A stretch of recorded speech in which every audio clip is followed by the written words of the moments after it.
हाल ही में दुनिया भर में मीडिया की स्वतंत्रता की जांच करने के लिए रिपोर्टर्स विदाउट बॉर्डर नाम के एक इंटरनेशनल ऑर्गेनाइजेशन ने एक सूचकांक जारी किया गया है जिसका नाम है world press freedom index report, जो कि दुनिया भर में तकरीबन 180 देशों को रैंक करता है। उनके देशों में जो मीडिया है, जो वहां पर प्रेस है, उसकी स्वतंत्रता के आधार पर। तो ये जो पूरी रिपोर्ट आई है, इस रिपोर्ट में बताया गया है कि दुनिया भर में जो तमाम देश हैं वहां पर आपको मीडिया की स्वतंत्रता में कमी देखने को मिलेगी। और भारत को लेकर भी ये कहा गया है कि भारत में भी यहाँ पर जो है कमी देखने को मिली है। भारत में भी आपकी मीडिया की स्वतंत्रता की जो स्थिति है वो बहुत ज्यादा कमजोर हुई है। तो आज इस वीडियो में हम इसी को लेकर के बात करेंगे कि आखिर ये रिपोर्ट क्या बताती है और इसके साथ साथ भारत को इस पूरे सूचकांक में क्या रैंकिंग प्राप्त हुई है। मेरा नाम है अक्षय और आपका स्वागत है द CIS चैनल की इस नई वीडियो में। चलिए वीडियो की शुरुआत करते हैं और सबसे पहले एक बार वीडियो की रूपरेखा को देख लिया जाए।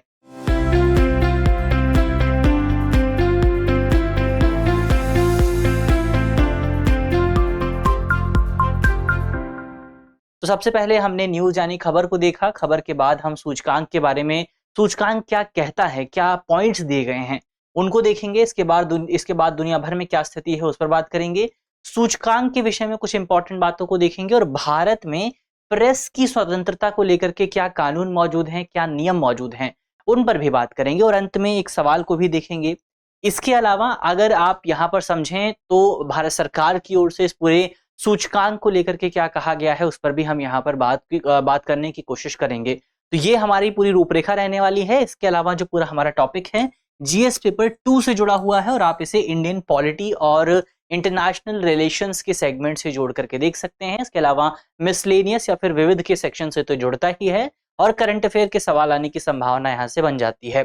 चलिए वीडियो की शुरुआत करते हैं और सबसे पहले बात करें कि सूचकांक में कौन से इंपॉर्टेंट पॉइंट आपको देखने को मिलेंगे। तो उनको अगर आप देखें तो सूचकांक का नाम है विश्व प्रेस स्वतंत्रता सूचकांक 2024, वर्ल्ड प्रेस फ्रीडम इंडेक्स 2024 और ये सूचकांक जारी किया गया है रिपोर्टर्स विदाउट बॉर्डर्स नाम के एक ऑर्गेनाइजेशन की ओर से। अब एक इंपॉर्टेंट फैक्ट आपके लिए यह है कि रिपोर्टर्स विदाउट बॉर्डर की जो शॉर्ट फॉर्म है वो है RSF और RSF की जो फुल फॉर्म अगर आप देखेंगे तो क्योंकि ये एक फ्रेंच ऑर्गेनाइजेशन है, इसका मुख्यालय पेरिस में है, तो इसका नाम जो है वो मूलतः फ्रेंच भाषा में रखा गया था और इसका नाम है रिपोर्टर्स सेंस फ्रंटियर्स।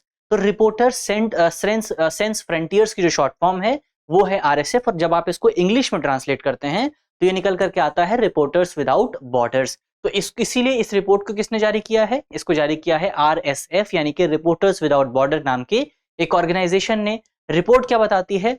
भारत के कॉन्टेक्स्ट में अगर आप देखें तो सबसे नवीनतम जो रिपोर्ट है, सबसे रीसेंट रिपोर्ट 2024 की है। रिपोर्ट ये बताती है कि 2024 की इस पूरी रिपोर्ट में 180 देशों में भारत को 159वां रैंक प्राप्त हुआ है, 159वां स्थान प्राप्त हुआ है, जो कि पिछले साल की तुलना में 2 स्थानों का सुधार दर्शाता है। पिछले साल की अगर आप बात करें तो पिछले साल भारत को जो है 161वां रैंक प्राप्त हुआ था 2023 में। लेकिन अब यहां पर दिलचस्प बात निकल करके आती है और दिलचस्प बात यह है कि भारत की रैंकिंग में तो सुधार हुआ है लेकिन दूसरी तरफ भारत का जो स्कोर है उसमें गिरावट दर्ज की गई है। जैसे स्कोर में गिरावट को अगर आप देखें तो भारत का जो स्कोर रहा है वो 2023 में 36.62 के आसपास था और 2024 में घट करके 31.28 के आसपास पहुंच गया है। अब आपके मन में ये सवाल उठेगा कि आखिर अगर हमारा जो स्कोर है अगर उसमें गिरावट आई है तो हमारी रैंकिंग में सुधार किस वजह से हुआ है?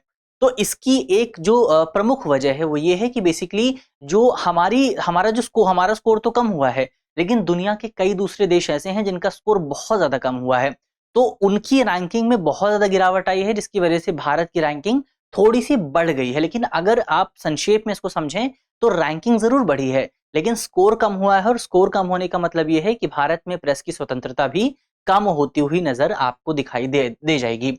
तो इसकी प्रमुख वजह क्या है कि अन्य देशों की रैंकिंग में आपको गिरावट देखने को मिली है। अगर टॉप कंट्रीज की बात करें प्रेस फ्रीडम के मामले में तो इसमें आपको नॉर्वे पहले नंबर पर मिलेगा और डेनमार्क दूसरे नंबर पर मिलेगा। अगर सबसे बॉटम कंट्रीज की बात करें तो इसमें आपको इरिट्रिया पहले नंबर पर मिलेगा और सीरिया आपको दूसरे नंबर पर मिलेगा। तो जहां पर सबसे ज्यादा प्रेस स्वतंत्रता है वो आपकी यूरोपियन कंट्रीज हैं और जहां पर आपको सबसे कम स्वतंत्रता मिलेगी वो आपका मिडिल ईस्ट और बेसिकली आपका अफ्रीका की कंट्रीज आपको देखने को मिल जाएंगी। इसके अलावा भारत के पड़ोसी देशों की अगर आप बात करें तो इस पूरे सूचकांक में पाकिस्तान को जो रैंक मिला है वो 152 है, श्रीलंका की आप बात करें तो 150वां स्थान प्राप्त हुआ है। नेपाल को अगर आप देखें तो 74वां स्थान नेपाल को प्राप्त हुआ है। यानी कि बेसिकली हमारे सभी पड़ोसी देशों में नेपाल ने सबसे बेहतर प्रदर्शन किया है। अफगानिस्तान की बात करें 174 स्थान, भूटान को 147 स्थान प्राप्त हुआ है। तो भारत के पड़ोसी देशों में अफगानिस्तान ने सबसे खराब प्रदर्शन किया है और नेपाल ने सबसे बेहतर प्रदर्शन किया है। तो ये बेसिकली सूचकांक के कुछ इंपॉर्टेंट पॉइंट्स हुए जो कि आपको प्रीलिम्स के लिहाज से याद रखने थे। एक बार अगर आप इंटरनेशनल ट्रेंड की बात करें कि दुनिया भर में हमें क्या स्थिति देखने को मिलेगी, तो जहां पर आपको रेड देखने को मिल रहा है, रेड होने का मतलब यह है कि यहां पर स्थिति बहुत खराब है। जैसे अगर आप देखेंगे भारत के मामले में आपको रेड दिखाई देगा, चाइना के मामले में आपको रेड दिखाई देगा, थोड़ा डार्क कलर दिखाई देगा, रशिया के मामले में आपको डार्क कलर दिखाई दे जाएगा। इसके अलावा अगर आप मिडिल ईस्ट की बात करते हैं, अगर आप जो है सेंट्रल एशिया की बात करते हैं, तो वहां पर आपको सिचुएशन खराब देखने को मिलेगी। अगर आप बेसिकली यहाँ पर अगर आप थोड़ा सा देखें तो ग्रीस में आपको सिचुएशन बहुत ज्यादा खराब में देखने को मिलेगी, सऊदी अरब में सिचुएशन बहुत खराब है, हमास में आपको मिलेगा, सोमालिया में आपको मिलेगा। इसके अलावा जो दूसरी अफ्रीकन कंट्रीज हैं वहां पर आपको सिचुएशन थोड़ी सी बेहतर दिखाई देगी कंपैरेटिवली ग्रीस और आपका जो दूसरी कंट्रीज हैं उनकी तुलना में, इसकी सोमालिया की तुलना में। इसके अलावा साउथ अफ्रीका में अगर आप देखें तो यहां पर आपको सिचुएशन बहुत अच्छी नजर आ जाएगी। इसके बाद अगर आप यूरोप की तरफ जाएंगे तो यूरोप में आपको सिचुएशन सबसे ज्यादा अच्छी नजर आएगी। इसको थोड़ा सा वेस्ट की तरफ आप और जाएंगे तो कनाडा में भी सिचुएशन कंपैरेटिवली बेहतर है, लेकिन अमेरिका में सिचुएशन थोड़ी सी खराब नजर आई है। और रिपोर्ट का यह कहना है कि अमेरिका में जो ऑर्गेनाइज्ड क्राइम है, जैसे कि आपका ड्रग्स हो गए, इसके अलावा जो दूसरी तरह की तस्करियां हो गई, ह्यूमन ट्रैफिकिंग हो गई, इसके अलावा गन ट्रैफिकिंग हो गई, ये इनको बहुत कम रिपोर्ट किया जाता है। तो इसको लेकर के समस्या यहाँ पर मौजूद है, इस वजह से अमेरिका की रैंकिंग में गिरावट आई है। इसके अलावा अगर आप साउथ अमेरिका की बात करें तो कंपैरेटिवली थोड़ा सा बेहतर रहा है, लेकिन साउथ अमेरिका का जो आपका साउथ अमेरिका का वेस्टर्न वाला इलाका है वहां पर सिचुएशन थोड़ी सी खराब है। और वेनेजुला, आपको ये जो रेड दिखाई देगा ये कंट्री है वेनेजुला, वेनेजुला में सिचुएशन बहुत खराब बताई गई है रिपोर्ट के मुताबिक। क्यूबा में देखेंगे आपको रेड दिखाई देगा, क्यूबा में सिचुएशन खराब है। यहाँ पर निग्रोपोलिस नाम की कंट्री है, वहां की सिचुएशन बहुत खराब है। और ऑस्ट्रेलिया की अगर आप देखें सिचुएशन यहाँ पर बेहतर बताई गई है। मिडिल अगर आप देखें साउथ ईस्ट एशियन कंट्रीज की तो सिचुएशन कंपैरेटिवली थोड़ी सी बेहतर है। मेडागास्कर की देखें यहाँ पर आपको लाइट डार्क देखने को, लाइट जो है रेड लाइट ग्रीन देखने को आपको मिलेगा, सिचुएशन थोड़ी सी बेहतर है। तो आप ओवरऑल ये कह सकते हैं कि जो ईस्टर्न कंट्रीज हैं खासतौर पे उसमें भी अगर आप देखें तो आपका जो ग्लोबल साउथ की जो ईस्टर्न कंट्रीज हैं उनमें आपको सिचुएशन जो है बहुत ज्यादा खराब नजर आएगी। और जो आपकी यूरोपियन कंट्रीज हो गई, जो अमेरिकन कंट्रीज हैं, यानी जो डेवलप्ड कंट्रीज हैं, यहाँ पर आपको ऑस्ट्रेलिया मिलेगा, उसको भी आप इसमें शामिल कर सकते हैं। तो जो डेवलप्ड कंट्रीज हैं वहां पर सिचुएशन कंपैरेटिवली आपको बेहतर नजर आएगी प्रेस स्वतंत्रता के मामले में, प्रेस फ्रीडम के मामले में। तो ये बेसिकली हमने दुनिया भर में क्या स्थिति है उस पर बात की। अब एक बार इस पूरे सूचकांक के बारे में कुछ पॉइंट्स को समझ लें तो 2002 में इसके प्रकाशन की शुरुआत हुई थी। इसको पब्लिश किया जाता है रिपोर्टर्स विदाउट बॉर्डर की ओर से, और ये दुनिया भर में प्रेस स्वतंत्रता को ध्यान में रखते हुए प्रेस की फ्रीडम के आधार पर 180 देशों को रैंक करता है, जिसमें प्रत्येक देश को 0 से लेकर के 100 तक का स्कोर दिया जा सकता है। जिसमें 100 के स्कोर का मतलब है कि देश में प्रेस स्वतंत्रता पूरी तरह से मौजूद है, और 0 के स्कोर का मतलब है कि वहां पर बिल्कुल भी प्रेस की स्वतंत्रता मौजूद नहीं है। और लगभग सभी देश आपको इसी 0 से 100 के स्कोरिंग कार्ड पर दिखाई दे जाएंगे।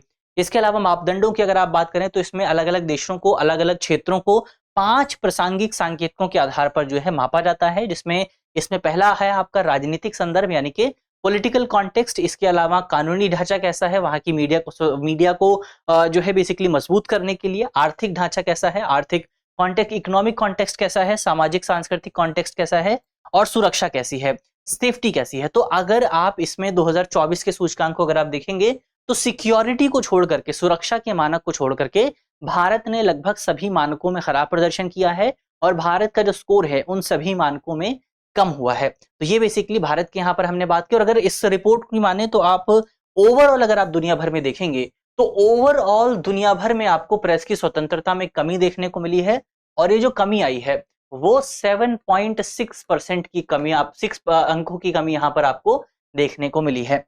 तो ये हमने दुनिया भर की बात की। इसके अलावा इसको लेकर के भारत में, इसको लेकर के सूचकांक क्या है उसको भी यहाँ पर हमने समझा।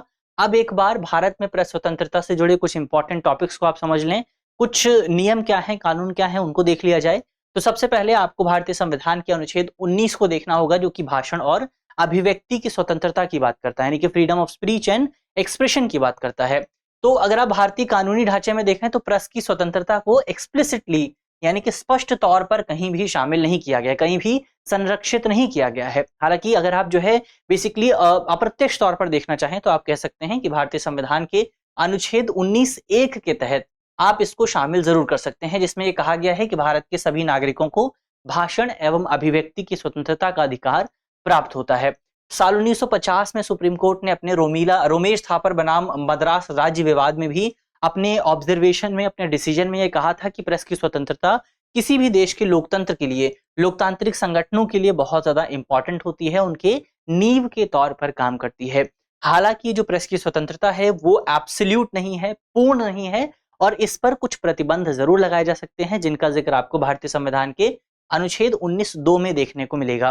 कैसे लगाए जा सकते हैं प्रतिबंध? तो यहाँ पर भारत में अगर भारत की संप्रभुता और अखंडता पर खतरा पैदा होता है, अगर भारत की सुरक्षा का मामला है, अगर विदेशी राज्यों के साथ मैत्रीपूर्ण संबंधों का विषय है, सार्वजनिक व्यवस्था पब्लिक ऑर्डर का मामला है, शालीनता या नैतिकता का मामला है, अगर अदालत की अवमानना होती है, मानहानि का केस है, या फिर अपराध का मामला है, तो इन मामलों में जो आपकी प्रेस की स्वतंत्रता है उसको सीमित किया जा सकता है, या फिर अभिव्यक्ति और भाषण की स्वतंत्रता को सीमित किया जा सकता है। तो ये कुछ इंपॉर्टेंट पॉइंट्स मौजूद थे जो कि यहाँ पर हमने देखे प्रेस की स्वतंत्रता को लेकर के भारत में कानूनी ढांचा क्या है।